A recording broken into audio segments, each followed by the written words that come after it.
A primeira frase surgiu como um estalo no escuro, dessas que o cérebro tenta ignorar, mas não consegue. O dinheiro escuta. Só que não escuta quem pede, ele escuta quem comanda. Na hora, você quase riu, porque parecia absurdo, quase ofensivo até, mas por alguma razão que não dava para explicar, aquela frase ficou ali, presa no peito como um segredo que alguém sussurra e depois desaparece, deixando o ar pesado, como se uma porta tivesse sido entreaberta por acidente. E Voca sente-o por um único segundo, que talvez houvesse algo de verdadeiro nisso, menos algo que você nunca tinha ousado considerar. Era fim de tarde. A luz atravessava a janela em listras douradas e iluminava as contas espalhadas pela mesa, cada envelope como uma pequena acusação silenciosa. Você lembrava da sensação de estar sempre atrasado,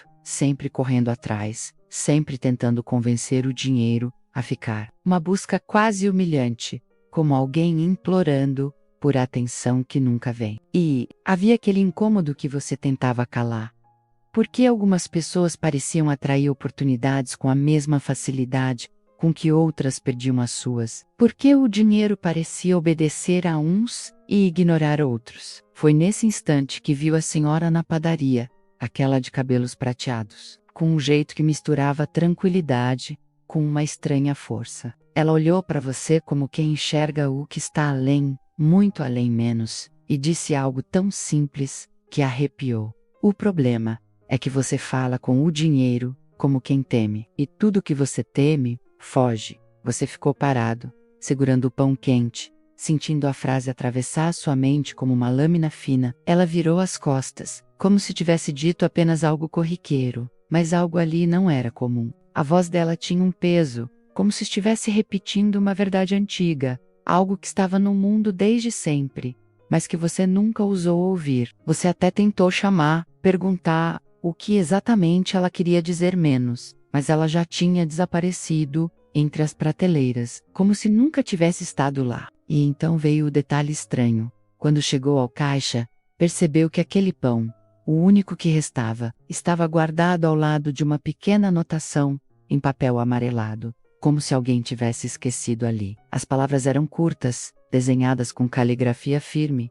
Fale como quem já tem, não como quem suplica. Você sentiu um frio subir pela coluna. Aquilo era coincidência demais, menos coincidência demais, para ser coincidência. De repente parecia que o universo tinha decidido colocar um holofote sobre sua vida financeira, expondo tudo que você tentava esconder, até de si mesmo. E quando guardou aquele papel no bolso, não sabia se estava levando uma frase ou uma convocação. Afinal, desde quando o dinheiro tinha voz? E desde quando alguém poderia falar com ele como fala com algo vivo? Essa pergunta ficou martelando, insistente, como um eco que não queria ir embora.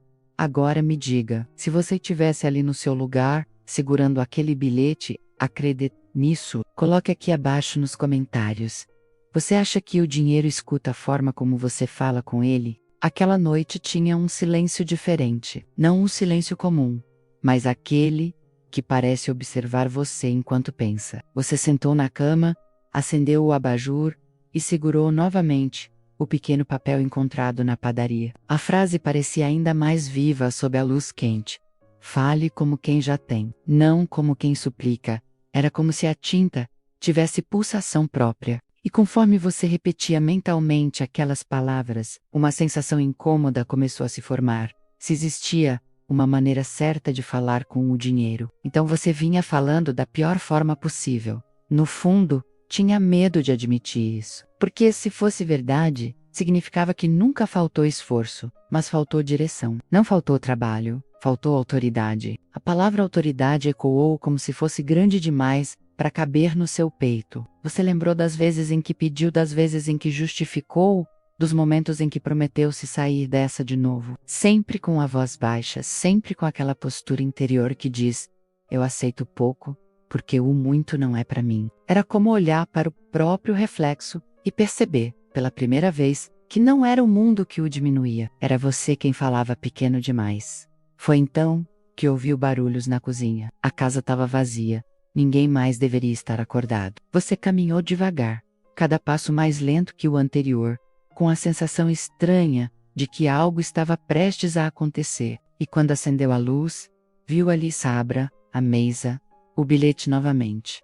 Mas não foi você quem o colocou ali. Embaixo dele, algo novo, uma frase escrita a lápis, como se tivesse sido adicionada há poucos segundos. A grafia era diferente, mais firme, mais antiga. O dinheiro responde ao tom, não ao pedido. Você não sabia se aquilo era racional. Talvez tivesse colocado ali sem perceber. Talvez estivesse tão imerso na história que imaginou coisas, mas por algum motivo não conseguiu afastar a sensação de que aquela segunda frase não estava ali antes. O ar ficou mais pesado e, ao mesmo tempo, mais claro, menos como se a verdade estivesse tão próxima que só faltava um pequeno movimento para ser vista por inteiro. O curioso é que quando tocou no papel, a ponta dos dedos ficou quente, como se a frase carregasse uma energia própria. Você respirou fundo, tentando afastar aquela sensação de estranheza, mas ela não foi embora. Pelo contrário, ela trouxe outra memória, uma que você tentava esquecer.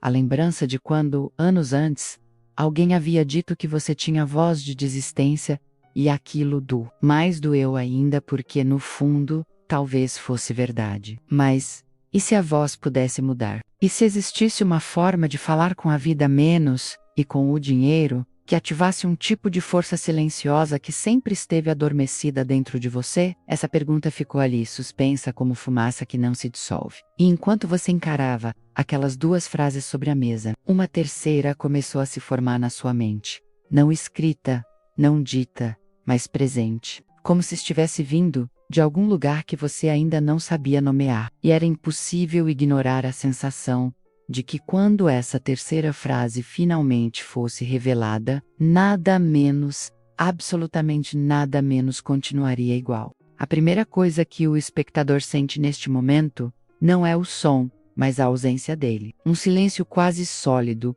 como se o ar ao redor tivesse parado para prestar atenção. E é justamente nesse vazio que uma pergunta inesperada se forma, quase como um sussurro vindo de dentro. Se o dinheiro tivesse ouvidos, qual seria a voz capaz de fazê-lo parar e ouvir? A cena não começa com resposta, mas com uma tensão leve, quase elegante, como o instante antes da cortina de um teatro subir. Há uma luz dourada e suave, e ela parece se mover, flutuando pelo ambiente, como se procurasse alguém específico. A narrativa acompanha esse brilho, e ele pousa justamente sobre alguém que há anos tenta falar com a vida menos e só recebe silêncio como resposta. Aquele tipo de pessoa que já decorou todas as frases de autoajuda, já repetiu afirmações diante do espelho, até perder a expressão, mas cuja voz continua embargada por culpas antigas, como se dentro dela existissem marcas que o mundo não vê. É uma voz trincada, e não importa quantas palavras bonitas ela use, o dinheiro parece não reconhecê-la. E aquilo dói, porque no fundo todo ser humano deseja ser ouvido, seja por pessoas, seja pelo destino. Mas algo novo acontece quando essa pessoa, pela primeira vez, ousa perguntar, não o que dizer, mas quem está falando. É como se uma porta antiga se abrisse, uma porta que sempre esteve ali, mas escondida atrás de hábitos velhos, frases repetidas e crenças herdadas. A cena muda, o cheiro muda, o ar tem outro peso, e por um instante, dá para sentir o mesmo tipo de presença que Florence Scovel descrevia ao afirmar que cada palavra carregava uma vibração específica, quase como uma assinatura energética. Nesse momento, o espectador se vê diante de uma verdade desconfortável. Não existe frase mágica capaz de chamar o dinheiro, se a voz que a pronuncia estiver escondida atrás de medo, vergonha, ou ressentimento, e então surge uma memória antiga quase apagada, a lembrança de quando falar da própria vontade era simples, como uma criança pedindo algo sem medo de parecer demais. Essa lembrança chega como um contraste forte, despertando indignação suave e uma ternura inesperada. A voz interior percebe que perdeu algo pelo caminho, a coragem de se reconhecer merecedora. E é justamente essa fissura emocional que cria o primeiro ponto de virada. A respiração muda, o peito abre, a linguagem muda sem que nenhuma palavra seja dita em voz alta. Não é magia, é alinhamento. Nesse instante, há quase uma eletricidade no ar. O espectador sente, mesmo sem entender, que algo profundo começou a se reorganizar. E é aí que a cena se intensifica. A voz menos a voz verdadeira, aquela enterrada sob camadas de sobrevivência, menos tenta emergir. Mas antes que ela consiga sair completamente, acontece um pequeno detalhe visual. Aquela luz dourada, que parecia apenas simbólica, pulsa de novo. Só que desta vez ela reage à respiração da pessoa, como se estivesse esperando uma escolha, e essa reação sutil, quase imperceptível, abre um novo tipo de dúvida na mente de quem assiste. Será que a voz que chama o dinheiro não é feita de palavras, mas Esse pensamento fica suspenso, pairando na fronteira entre intuição e lógica. E justo quando parece que a resposta vai emergir, um som leve menos metálico, distante, como uma moeda caindo em outra sala, menos ecoa. A pessoa vira o rosto na direção do som, lentamente, sentindo cada gota de expectativa escorrer pela pele. Algo mudou no ambiente, algo respondeu. Mas o que exatamente? E por que naquele instante específico? Antes que a resposta se revele, a cena congela de maneira quase imperceptível, como se o destino estivesse prestes a revelar o próximo pedaço do enigma. Mas ainda não. Há mais algo escondido, mais profundo do que a própria voz. Um detalhe que o dinheiro reconhece imediatamente, menos, mesmo quando nós ainda não conseguimos ver. E é aqui que deixo você com uma pergunta que nasce naturalmente da própria história. Se o dinheiro pudesse identificar você apenas pelo som da sua vibração, pela voz invisível que sai do seu estado interior, qual voz ele ouviria hoje? Escreva nos comentários e permita que essa resposta abra caminho para o próximo capítulo. Ninguém percebe um instante exato em que o mundo interno muda. Não existe um clarão óbvio, nem um trovão místico anunciando que algo grande está prestes a ser reescrito. Às vezes tudo começa com uma sensação tão pequena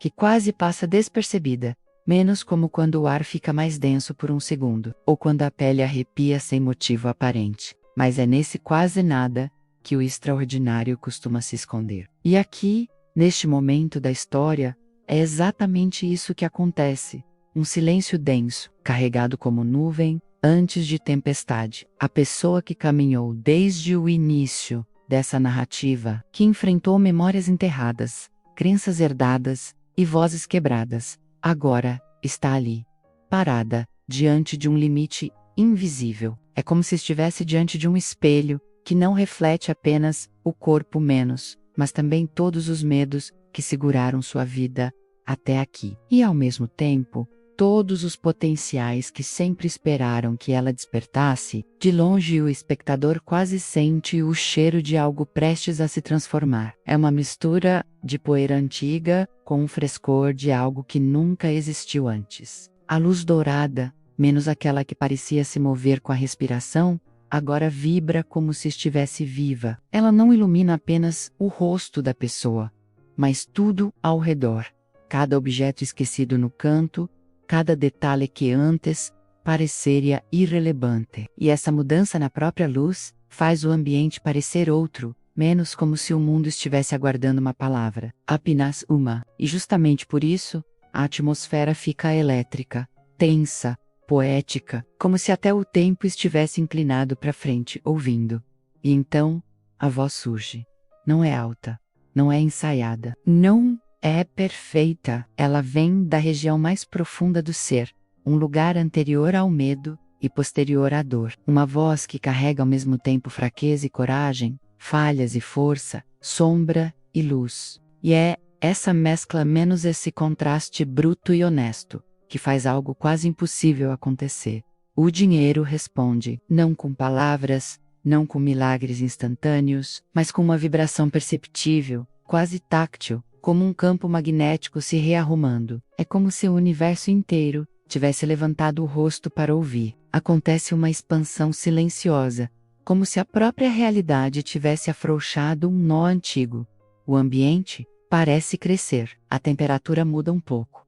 O ar ganha peso e textura, e a pessoa sente pela primeira vez o que Florence Scovel Shinn sempre quis que os outros entendessem: que o dinheiro não é uma força distante, mas um mensageiro sensível que se aproxima de quem fala com ele, a partir da certeza, não da carência, da fé, não da urgência, da vibração do vencedor, não do sobrevivente. E nesse instante sublime quase sagrado, uma memória-provação retorna, aquele som metálico distante, a moeda ecoando em outra sala. Só que agora ele se repete, forte, claro, como se viesse de muito mais perto. A pessoa gira lentamente o corpo, e aos poucos percebe que o som não vem de fora, mas do dentro. Uma espécie de resposta interna, uma confirmação, como se o próprio destino dissesse: finalmente, você encontrou a voz certa. A emoção cresce. Não é felicidade comum.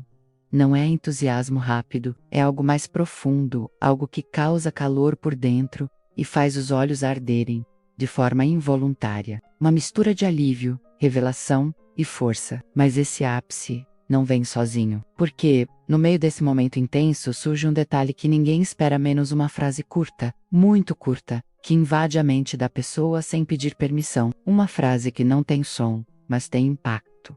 Uma frase que não precisa ser entendida, somente obedecida. E quando ela tenta decifrá-la, a luz vibra de novo, e pela primeira vez, desde o começo da história, parece quase assustada, como se algo ainda maior estivesse se aproximando. Algo que até o dinheiro respeita. A pessoa respira fundo. O ar pesa, e antes que ela consiga pronunciar a frase, antes que consiga revelar o que acabou de ouvir menos, algo acontece fora do quadro. Um movimento rápido, um estalo, uma mudança que faz tudo tremer por um segundo. A tela quase vibra junto. E é nesse momento, não como cliffhanger óbvio, mas como verdade incontornável, que você percebe que alguma força maior acabou de entrar na história. Uma força que não estava prevista. Uma força que pode elevar, ou dependendo da próxima palavra. E agora te pergunto, só para deixar seu coração exatamente onde a história quer que ele fique, se você estivesse no lugar dela, teria coragem de pronunciar a frase que muda tudo?